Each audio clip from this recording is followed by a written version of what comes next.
اسلام جی، ہاللیلویا، پریز God, ہاللیلویا۔ کوئی بتا سکتا ہے گزشتہ اتوار کلام مقدس میں سے ہم نے کیا سیکھا تھا؟ صلیب کے بارے میں۔ Very nice.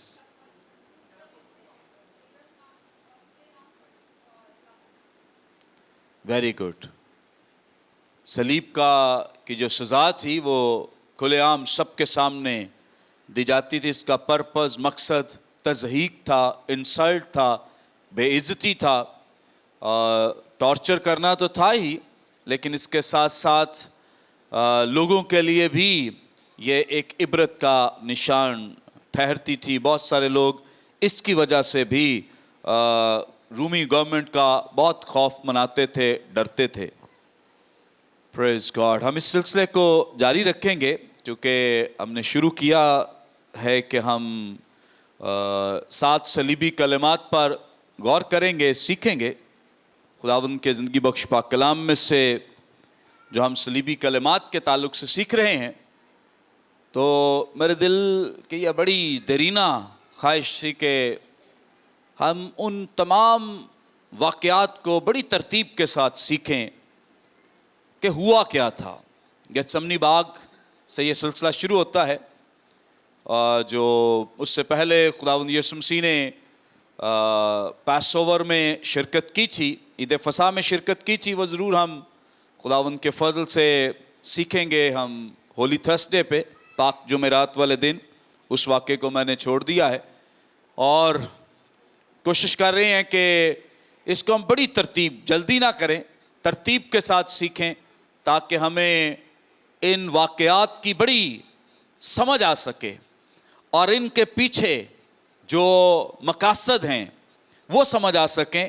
خداوند یسوع مسیح کا کیا مقصد ہے، رومی گورنمنٹ کا کیا مقصد ہے، اور اسی طرح سے یہودی سنہیڈرن، دیگر جو یہودی لوگ ہیں، ان کا کیا پرپز اور مقصد ہے۔ یہ ساری چیزیں ہم اس وقت جان سکتے ہیں جب ان واقعات کو ڈیٹیل کے ساتھ سیکھیں گے۔ ضرور ہم صلیبی کلمات پر بھی یہ سلسلہ جاری رکھیں گے، لیکن اس سے پہلے یہ ذرا پس منظر جاننا، بیک گراؤنڈ جاننا کہ یسوع مسیح صلیب پر، ایک دم سے ہم صلیب کا پیغام شروع کر دیں لیکن اس کے پیچھے ہوا کیا ہے، یسوع مسیح صلیب تک پہنچے کیسے ہیں، پہنچایا کیسے گیا ہے، تو ان باتوں پہ غور نہ کریں تو میرا خیال ہے کہ یہ بات ادھوری رہ جائے گی۔ اس لیے آج ہم اس چیز کو جانیں گے، سیکھیں گے بیک گراؤنڈ یا پس منظر کے تعلق سے۔ مقدس متی رسول کی معرفت لکھی گئی انجیل، اس کا 26واں باب ہے۔ اگر آپ کے پاس بائبل مقدس موجود ہے تو ضرور آپ میرے ساتھ مل کر نکال سکتے ہیں۔ کلام مقدس کی صورت میں ہے یا موبائلز کی صورت میں آپ کے پاس بائبلز، دونوں ہی جائز ہیں، کچھ غلط نہیں ہے۔ آپ اپنی موبائل کی بائبل بھی استعمال کر سکتے ہیں۔ 26واں باب ہے اور اس کی 47ویں آیت سے شروع کریں گے اور اس کی 56ویں آیت تک پڑھیں گے۔ لکھا ہے، وہ یہ کہہ ہی رہا تھا کہ یہودا جو ان 12 میں سے ایک تھا آیا، اور اس کے ساتھ ایک بڑی بھیڑ تلواریں اور لاٹھیاں لیے سردار کاہنوں اور قوم کے بزرگوں کی طرف سے آ پہنچی، اور اس کے پکڑوانے والے نے ان کو یہ نشان دیا تھا کہ جس کا میں بوسہ لوں وہی ہے، اسے پکڑ لینا۔ اور فوراً اس نے یسوع کے پاس آ کر کہا، اے ربی سلام، اور اس کے بوسے لیے۔ یسوع نے اس سے کہا، میاں جس کام کو آیا ہے وہ کر لے۔ اس پر انہوں نے پاس آ کر یسوع پر ہاتھ ڈالا اور اسے پکڑ لیا، اور دیکھو یسوع کے ساتھیوں میں سے ایک نے ہاتھ بڑھا کر اپنی تلوار کھینچی اور سردار کاہن کے نوکر پر چلا کر اس کا کان اڑا دیا۔ یسوع نے اس سے کہا، اپنی تلوار کو میان میں کر لے، کیونکہ جو تلوار کھینچتے ہیں وہ سب تلوار سے ہلاک کیے جائیں گے. کیا تو نہیں سمجھتا کہ میں اپنے باپ سے منت کر سکتا ہوں اور وہ فرشتوں کے 12 تمن سے زیادہ میرے پاس ابھی موجود کر دے گا؟ مگر وہ نوشتے کہ یوں ہی ہونا ضرور ہے، کیوں کر پورے ہوں گے. اسی وقت یسوع نے بھیڑ سے کہا، کیا تم تلواریں اور لاٹھیاں لے کر مجھے ڈاکو کی طرح پکڑ نکلے ہو؟ میں ہر روز ہیکل میں بیٹھ کر تعلیم دیتا تھا اور تم نے مجھے نہیں پکڑا، مگر یہ سب کچھ اس لیے ہوا کہ نبیوں کے نوشتے پورے ہوں. اس پر سب شاگرد اسے چھوڑ کر بھاگ گئے. کلام مقدس کے پڑھے سنے جانے پہ خدا ان کی برکت ہو، آمین. خدا یسوع مسیح کے تعلق سے جو ہم سیکھ رہے ہیں اس کی صلیبی موت، صلیبی کلمات، تو یہ جمعرات کی رات کا وقت ہے. گتسمنی باغ میں خداوند یسوع مسیح اپنے حواریوں شاگردوں کے ساتھ مل کر دعا کر رہے ہیں، اور اس کے ساتھ مقدس متی، مقدس مرکس، مقدس لوکا اور مقدس یوحنا، اناجیل اربع کے چاروں مصنفین اس بات کو بیان کرتے ہیں کہ یہیں سے خداوند یسوع مسیح کو کیا کیا گیا ہے؟ گرفتار کیا گیا ہے. اب اس کے ساتھ اگر ہم مقدس لوکا کا پیسج بھی تلاوت کریں، جو آپ گھر میں جا کر پڑھ سکتے ہیں اس کو 22ویں باب میں سے، چونکہ ابھی ہمارے پاس اتنا وقت نہیں ہوتا کہ اس کو ڈیٹیل جو ہے وہ تمام واقعات کو پڑھیں. مقدس لوکا اس کی اور ڈیپتھ اور گہرائی کو بیان کرتے ہیں کہ خداوند یسوع مسیح کا جو پسینہ ہے اس وقت خون کی بڑی بڑی بوندیں بن کر ٹپک رہا تھا. اور اس بات کی وہ انٹینسٹی کو، شدت کو بیان کرتے ہیں کہ خداوند یسوع مسیح اس وقت کس حالت میں ہیں. بہت سارے لوگ خیال کرتے ہیں کہ شاید یہ مبالغہ آرائی ہے اس طرح سے کہنا کہ یہ تو پاسبل نہیں ہے کہ پسینہ جو ہے وہ خون کی بوندیں بن بن کر نکلے. لیکن یاد رکھیں کہ نہ یہ بات مقدس متی نے لکھی ہے، نہ یہ مقدس مرکس نے لکھی ہے، اور نہ ہی یہ بات مقدس یوحنا نے لکھی ہے. کون لکھ رہے ہیں؟ مقدس لوکا، جو کیا ہیں؟ پیشے کے اعتبار سے ڈاکٹر ہیں، طبیب ہیں. اس کا مطلب یہ ہے کہ اگر کوئی ایسا شخص جسے میڈیکل کا تجربہ نہ ہو، ایکسپیرینس نہ ہو، کوئی میڈیکل کی ٹرم استعمال کرے تو لوگوں کو شک ہوتا ہے کہ پتہ نہیں یہ بات درست ہے بھی یا نہیں. لیکن اگر کوئی میڈیکل کا شخص جس کا تجربہ، ایکسپیرینس، جس کی تعلیم میڈیکل سے ہے، وہ کوئی ٹرمینالوجی یا اصطلاح کا استعمال کرے تو ہمارے پاس شک کرنے کی گنجائش موجود نہیں رہتی ہے. اس لیے ہم اس بات کو دیکھتے ہیں کہ آج میڈیکل سائنس نے یہ پروو کیا ہے کہ یہ انتہائی، جب انسان اضطراب، پریشانی میں مبتلا ہوتا ہے تو تب یہ سچویشن جو ہے یہ پیدا ہو جاتی ہے. انسان کی جو ہارٹ بیٹ ہے، دل کی جو دھڑکن ہے، وہ عام معمول سے کہیں زیادہ تیز ہو جاتی ہے، اور اس اعتبار سے انسان جو ہے وہ اس طرح کی تکلیف میں مبتلا ہو سکتا ہے، پاسبلٹی ہے. یہ کوئی ایسی چیز نہیں بیان کی گئی کہ جسے ہم کہیں کہ یہ کوئی مبالغہ آرائی ہوئی ہے. مبالغہ آرائی نہیں، یا کسی بات کو بڑھا کر یا اس میں کوئی اس کو ایگزیجریٹ کر کے بیان نہیں کیا جا رہا، بلکہ خدا کا کلام اس بات کی شہادت دے رہا ہے کہ یہ چونکہ ایک طبیب نے، ایک ڈاکٹر نے لکھا ہے، اس لیے ہمارے لیے ایکسیپٹیبل، قابل قبول ہے. اور موجودہ جو سائنس ہے اس نے اس بات کو پروو اور ثابت بھی کر دیا ہے. آمین. اور اب جب خداوند یسوع مسیح کے تعلق سے ہم یہ سیکھتے ہیں کہ میڈیکل سائنس یہ کہتی ہے کہ انسان بہت پریشان ہو, دکھ میں ہو, کسی صدمے میں ہو, تکلیف میں ہو, تب یہ سچویشن ہوتی ہے کہ جو پسینہ ہے وہ خون کی بڑی بڑی بوندیں بن کر ٹپکتا ہے. تو یہاں سے ناقدین نے ایک اور نئی اختراع نکالی کہ جی خداوند یسوع مسیح کو اس کا مطلب ہے کہ صلیب سے خوف ہے, ڈر آتا ہے, اس لیے شاید وہ خوف زدہ ہو کر اضطراب پریشانی میں مبتلا ہیں.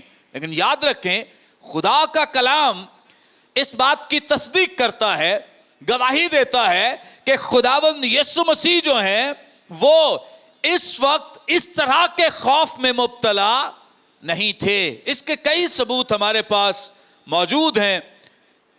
سب سے پہلی بات تو یہ ہے کہ اگر آپ دیکھیں جو لوگ خداوند یسوع مسیح کو گرفتار کرنے آئے ہیں, اس سے پہلے کہ وہ ڈھونڈتے, گرفتار کرنے والے شخص کو ڈھونڈتے, تلاش کرتے, جس کو تلاش کیا جا رہا ہے وہ سامنے آ گیا ہے کہ آپ کس کو ڈھونڈ رہے ہیں. تو خداوند یسوع مسیح کی نگاہ میں کسی طرح کا کوئی خوف نہیں کہ یہ مجھے گرفتار کرنے کے لیے آئے ہیں. پھر یسوع مسیح کی یہ جو سٹیٹمنٹس ہیں, جو مقدس پطرس نے جب سپاہی کا کان اڑایا ہے تو اس کے بعد جو سٹیٹمنٹس دی ہیں, ان سے بھی نظر آتا ہے کہ یہ سب کچھ نبیوں کی معرفت جو کہا گیا تھا وہ کیا ہو رہا ہے. مطلب وہ پہلے ہی آگاہ ہیں, اس بات سے جانتے ہیں, انہیں پتا ہے کہ یہ ہونے والا ہے. اس لیے وہ اپنے شاگردوں کو, حواریوں کو کہتے ہیں کہ تم ایسا نہ کرو, تم ایسا نہ کرو, کیونکہ یہ اگر یہ نہ ہوا تو کلام کیوں کر پورا ہوگا. وہ کلام جو انبیاء کی معرفت کہا گیا تھا وہ کیوں کر میری زندگی میں پورا ہو سکتا اگر یہ مجھے گرفتار نہ کرتے. میں فرشتگان کی بڑی فوج منگوا سکتا ہوں, یہاں پہ مقابلہ کر سکتا ہوں, انہیں شکست دے سکتا ہوں, لیکن اگر میں ایسا کروں تو خدا کا کلام کیوں کر پورا ہوگا. سو اس کا مطلب یہ ہے کہ ان کی زندگی میں اس طرح کا کوئی خوف موجود نہیں ہے. اب یہ جو سپاہی آئے ہیں خداوند یسوع مسیح کو گرفتار کرنے کے لیے, تو آپ میں سے کوئی رہنمائی بھی کرے, مدد کرے کہ یہ سپاہی جو ہیں یہ رومی سپاہی ہیں یا یہودیوں کے کوئی اپنے سپاہی ہیں.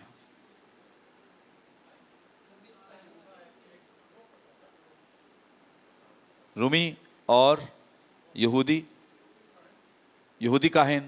Okay, very good. اب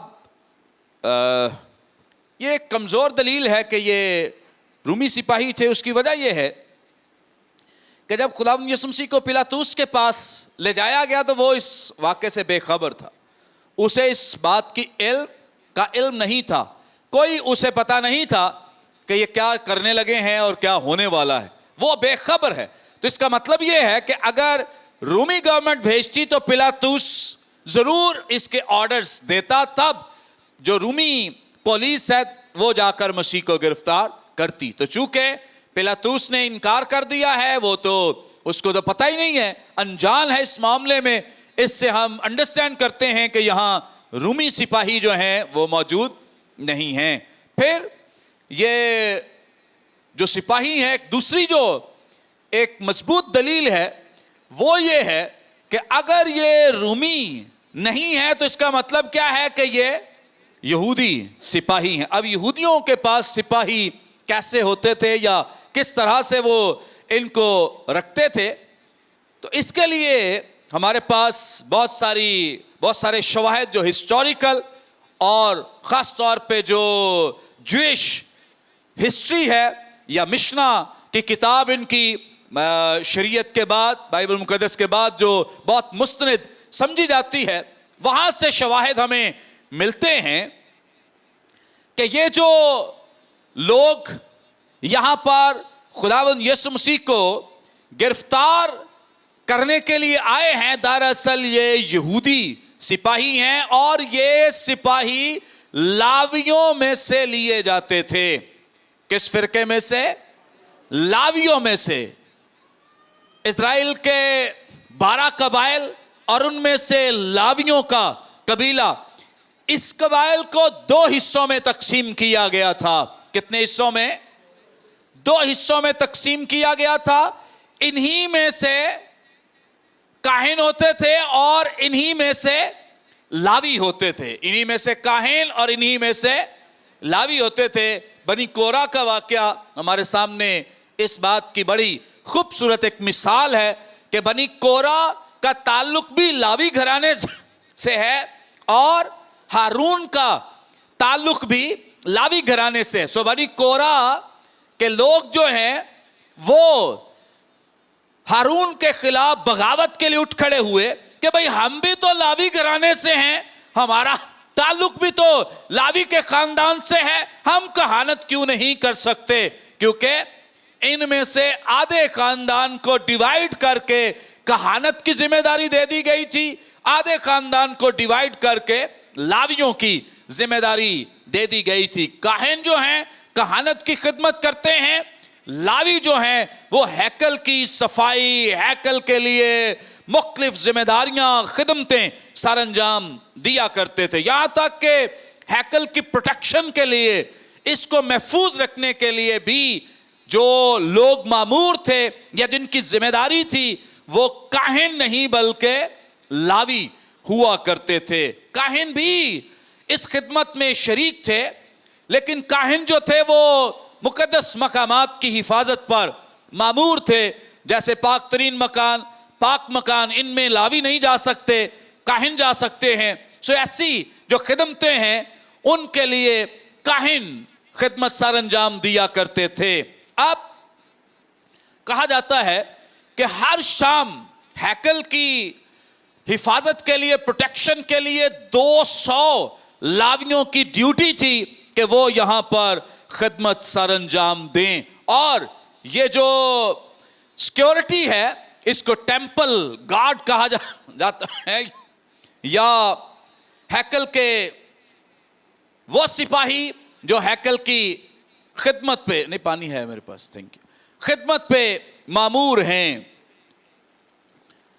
جب خداوند یسوع مسیح کو گرفتار کیا گیا تو دراصل یہی جو ٹیمپل گارڈ ہیں, جو ہیکل کی حفاظت پہ مامور ہیں, پروٹیکشن کے لیے حفاظت کیا کرتے تھے, ان کی ڈیوٹی یہ تھی کہ یہ ہیکل میں جو یہودی, ناپاک یہودی ہیں, اور اسی طرح سے جو سامری لوگ ہیں, تھینک یو, یا جو غیر قوم سے تعلق رکھتے ہیں, ان کو وہ ہیکل کے مقدس احاطے میں آنے نہیں دیا کرتے تھے. یہ ان کی ڈیوٹی میں شامل تھا. اور چونکہ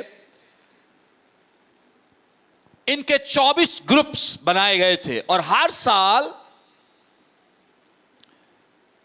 ان کو ڈیوائیڈ کر کے ہر 2 ہفتے بعد ہر خاندان کی ڈیوٹی, یعنی 24 گروہوں میں سے ہر گروہ کی ڈیوٹی جو ہے ہر 2 ہفتے بعد لگائی جاتی تھی تاکہ وہ خدمت کا کام کریں. تو سوچیں کتنی بڑی تعداد ہوگی ان کی بھی اور کاہنوں کی بھی کہ وہ اس خدمت کو سر انجام دیا کرتے تھے. سو جب خداوند یسوع مسیح کو گرفتار کیا گیا ہے تو اس وقت جو لوگ گئے تھے گرفتار کرنے کے لیے وہ دراصل کون تھے؟ لاوی تھے. وہ کون تھے؟ لاوی تھے. اور جب یہ گرفتار کرنے کے لیے گئے ہیں تو جو لوگ کہتے ہیں کہ یسوع مسیح کو تو بڑا خوف تھا, وہ تو اپنی گرفتاری سے خائف تھے یا ڈرے ہوئے تھے یا سہمے ہوئے تھے, اس لیے یہ ان کا پسینہ جو ہے وہ خون کی بڑی بڑی بوندیں بن کر ٹپک رہا ہے. تو خیال کریں کہ جب یہ خداوند یسوع مسیح کو گرفتار کرنے کے لیے گئے ہیں تو مقدس لوکا ہماری رہنمائی کرتے ہیں کہ جب یسوع مسیح نے پوچھا تو انہوں نے کہا کہ ہاں ہم یسوع کو ڈھونڈ رہے ہیں. تو یسوع مسیح نے کہا کہ وہ تو میں ہی ہوں, وہ تو میں ہی ہوں. تو جیسے ہی خداوند یسوع مسیح نے یہ سٹیٹمنٹ پاس کی کہ میں ہی ہوں, تو کلام بیان کرتا ہے کہ وہ اس سٹیٹمنٹ کو سننے کے بعد اپنے قدموں پہ کھڑے نہ رہ سکے. ہاللیلویا. تو یسوع مسیح کو کیسے ان سپاہیوں کا یا اپنی گرفتاری کا خوف ہو سکتا ہے؟ جو سپاہی اسے گرفتار کرنے کے لیے آئے وہی اپنے قدموں پہ کھڑے نہیں رہ سکے ہیں. یہ تو ابھی خداوند یسوع مسیح نے صرف اتنی سٹیٹمنٹ دی, صرف اپنے زبان اقدس سے اتنا ہی بولا ہے کہ میں ہی ہوں. اور یہ جو الفاظ ہیں بڑے تھیولوجیکل الفاظ ہیں جو خداوند یسوع مسیح نے اپنی زبان اقدس سے ارشاد فرمائے ہیں.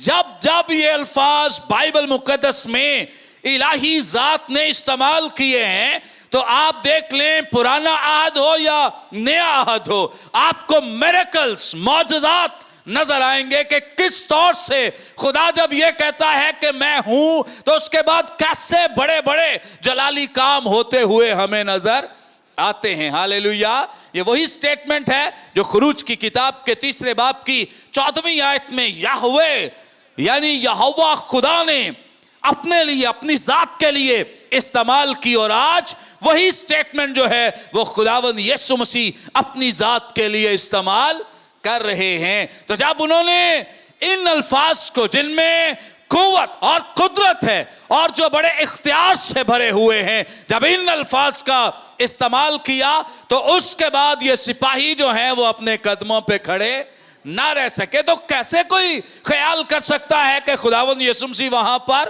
ڈر رہے تھے, یا ان کے اندر کسی طرح کا کوئی خوف تھا, یا ان کے اندر کسی طرح کی کوئی ان سپاہیوں کو لے کر, گرفتاری کو لے کر کوئی ان کے اندر کوئی ندامت تھی؟ بالکل بھی ایسا نہیں ہے. ہاللیلویا. سو یہ جو سپاہی ہیں اسے گرفتار کرنے کے لیے جو مامور ہیں یا آئے ہیں, آپ کو یاد ہوگا ایک دفعہ پہلے بھی یہودیوں نے, فقیہوں نے, فریسیوں نے, شرع کے عالموں نے یعنی سنہیڈرن نے لوگوں کو بھیجا, یعنی ان سپاہیوں کو بھیجا کہ جاؤ جا کر گرفتار کر کے آؤ. لیکن ابھی چونکہ یسوع مسیح کا وقت نہیں تھا تو وہ خداوند یسوع مسیح کو گرفتار کرنے آئے اور اس کے بعد خالی ہاتھ واپس چلے گئے. سنہیڈرن نے پوچھا تمہیں بھیجا تھا یسوع مسیح کو گرفتار کرنے کے لیے, تمہیں بھیجا تھا کہ اسے پکڑ کے لاؤ. وہ کہتے کیسے پکڑیں, اس کی تو باتیں ہی ایسے ہیں جیسے خدا باتیں کرتا ہے, وہ تو کلام ہی ایسے کرتا ہے کہ ہمیں لگتا ہی نہیں ہے کہ یہ انسان ہے. سو وہ جب یسوع مسیح سے مل کر گئے تو ان کی زندگیاں تبدیل ہو گئیں, ان کی سوچ بدل گئی, ان کے خیالات تبدیل ہو گئے یسوع مسیح کے بارے میں, کیونکہ وہ آئے تھے یسوع مسیح کو گرفتار کرنے, چونکہ خداوند یسوع مسیح کا وقت نہیں تھا. اس کے لیے یہ چونکہ خداوند یسوع مسیح نے جو الفاظ ہیں یہ بہت دفعہ ادا کیے ہیں, مقدس یوحنا تو بہت کثرت سے ان الفاظ کا استعمال کرتے ہیں, آپ ضرور ان کو سرچ بھی کیجئے, ان پہ ضرور آپ پڑھیے بھی کہ خداوند یسوع مسیح بار بار یہ کیوں کہتے ہیں کہ ابھی میرا وقت نہیں آیا, ابھی میرا وقت نہیں آیا, ابھی میرا وقت نہیں آیا. لیکن آخری دفعہ جب وہ یروشلم کی طرف جا رہے ہیں تو کہتے ہیں کہ اب وقت پورا ہو گیا ہے. ہاللیلویا. اب وقت پورا ہو گیا. بہت دفعہ انہوں نے پہلے بھی چاہا کہ یہ اس سے خداوند یسوع مسیح کو گرفتار کر لیں, مار دیں یا سنسار کر دیں. مقدس یوحنا 8ویں باب میں بیان کرتے ہیں کہ یہ اسے سنسار کرنے کے لیے انہوں نے پتھر اٹھا لیے, تب بھی نہیں کر سکے کیونکہ اس کا وقت ابھی نہیں آیا تھا. تو جب تک اس کا وقت نہیں تھا اس وقت تک کوئی اسے مار نہیں سکتا, کوئی اسے گرفتار نہیں کر سکتا. لیکن جب اس کا وقت آ گیا ہے تو ان سپاہیوں نے کیا, خداوند یسوع مسیح نے خود اپنے آپ کو گرفتار ہونے کے لیے پیش کر دیا ہے. اس صلیب سے بچنا ہوتا, گرفتاری سے بچنا ہوتا اور اس موت سے فرار حاصل کرنا ہوتا تو پہلے بھی موقع ملا تھا خداوند یسوع مسیح کو. اپنی خدمت کے اوائل میں جب وہ آزمائے گئے تو اس وقت بھی ابلیس نے اسے یہ آفر کرائی تھی, اسے یہ آفر دی تھی کہ تو نے اپنے آپ کو خدا کا بیٹا ہی ثابت کرنا ہے, لوگوں کو یہی بتانا ہے کہ تو مسیح ہے. تو کیا کر دے اس کنگرے سے اپنے آپ کو نیچے گرا دے. تو لوگ کیا کریں گے؟ سمجھ آئیں گے کہ تو خدا کا بیٹا ہے. شارٹ کٹ دیا اور آسان راستہ دیا کہ نہ صلیب کا دکھ، نہ کوڑے، نہ اذیت، نہ شرمندگی، نہ کسی طرح کی ندامت، نہ کسی طرح کا کسی کا تانا اور کوئی مار نہیں. تو آسانی سے اپنا پرپس، مقصد جو ہے وہ پورا کر سکتا ہے. تو یسوع مسیح کو اگر صلیب سے فرار چاہیے ہوتا، اگر گرفتاری نامنظور ہوتی، اور اگر وہ اس صلیب کے دکھ سے بچنا چاہتا، تو اس کے پاس تو آپشن موجود تھی، وہ ایسا کر سکتا تھا. لیکن نہیں، خداوند یسوع مسیح جانتے ہیں، خداوند یسوع مسیح کو اس بات کا ادراک، علم ہے کہ میرے لوگوں کا کفارہ جو ہے وہ بغیر خون بہائے نہیں ہو سکتا ہے. بغیر خون بہائے میرے لوگ جو ہیں آسمانی مقاموں میں داخل نہیں ہو سکتے ہیں. بغیر خون بہائے ان کا میل ملاپ خدا باپ کے ساتھ نہیں ہو سکتا ہے. بغیر خون بہائے یا اس پاک ترین مکان میں کبھی داخل نہیں ہو سکتے. اس لیے میرا خون بہانا جو ہے وہ ضرور ہے. ہاللیلویا. سو اپنی صلیبی موت سے تو وہ آلریڈی آگاہ تھے. اپنے شاگردوں کو کتنی دفعہ انہوں نے کہا کہ ابن آدم جو ہے اسے گرفتار کیا جائے گا اور غیر قوموں کے حوالے کیا جائے گا. تمہارے سردار کہن اور یہ جو تمہارے شرع کے عالم ہیں یہ مجھے گرفتار کریں گے اور مجھے غیر قوموں کے حوالے کریں گے. آمین. اس کا تو خداوند یسوع مسیح کو پہلے ہی پتا ہے. سو اس لیے ہم نہیں کہہ سکتے کہ خداوند یسوع مسیح جو ہیں ان کو کسی طرح کا کوئی ڈر یا خوف تھا، یا خوف کی وجہ سے ان کی زندگی میں یہ جو اضطراب، پریشانی کا عالم ہے. اور ایک اور بڑی وجہ، اگر ہم اناجیل کا مطالعہ کریں تو ہمیں بڑی خوبصورت ایک ایگزامپل ملتی ہے. یہودی سردار کاہن اور اس کے ساتھ دیگر جو شرع کے عالم ہیں، سنہڈرن کے 70 ممبرز جو ہیں، وہ یسوع مسیح کو گرفتار کرنا چاہتے ہیں، مارنا چاہتے ہیں. لیکن انہوں نے ڈیسائیڈ کیا کہ نہیں، ابھی نہیں. کیوں؟ کیونکہ ابھی عید فصح ہے، اور عید فصح پہ ایسا نہ ہو کہ یہاں بلوا ہو جائے، کیونکہ بہت بڑی تعداد آتی ہے. یوں تو یروشلم کے لوگوں کی جو تعداد تھی، آبادی تھی، صرف 25,000 تھی، اور اب عید فصح کے دنوں میں ان کی تعداد 2 لاکھ سے تجاوز کر جاتی تھی. اب خیال کریں کہ جہاں 25,000 لوگ ہوں، وہاں ایک دم سے اتنی بڑی تعداد، چھوٹا سا شہر 2 لاکھ سے زیادہ تعداد تجاوز کر جائے. تو اب سردار کاہن اور دیگر لوگوں کو خوف ہے. خوف کس چیز کا ہے؟ کہ ابھی ریسنٹلی انہوں نے دیکھا ہے کہ خداوند یسوع مسیح نے ایک بہت بڑا میریکل کیا ہے، بڑا معجزہ کیا ہے. کون سا معجزہ کیا تھا؟ لازر کو مردوں میں سے زندہ کیا تھا. آمین. تو اب یہ جو ہولی ویک میں ہم داخل ہوں گے اور ہم دیکھیں گے کہ پام سنڈے والے دن بہت بڑا کراؤڈ، بہت بڑا ہجوم. یہ کیوں خداوند یسوع مسیح کو ویلکم کر رہا ہے؟ میریکل. پیچھے کیا ہے؟ معجزہ. پیچھے کیا ہے؟ معجزہ. اور اس معجزے کی بنا پر ان کی زندگی اس طرح سے تبدیل ہوئی، اور یہ خداوند یسوع مسیح کے لیے یا خداوند یسوع مسیح کے بارے میں اپنی سوچ جو ہے وہ ڈیولپ کر پائے کہ ہمارا جو مسیح ہے وہ یہی ہے جو ہمیں چھڑائے گا، نجات دے گا، ریسٹور کرے گا، بحال کرے گا ہمیں. اس لحاظ سے اس رومی گورنمنٹ سے نجات دے گا. وہ کون ہے؟ وہ مسیح ہے، کیونکہ اس نے اتنا بڑا کام کر دیا ہے. 4 دن کے مردے کو زندہ کر دیا ہے. تو اس کا مطلب کیا ہے؟ کہ ہمیں یہ رومیوں سے بھی آزاد. ایک دفعہ پہلے بھی نہیں یہ غلط فہمی ہوئی جب خداوند یسوع مسیح نے مقدس یوحنا رسول کی معرفت لکھے گئے انجیل بیان کے 6 باب میں ایک بڑا میریکل کیا تھا، معجزہ کیا تھا کہ 5 روٹیوں اور 2 مچھلیوں کے وسیلے سے تقریباً کو لگ بھگ کہا جاتا ہے کہ 20 سے 25 ہزار لوگوں کو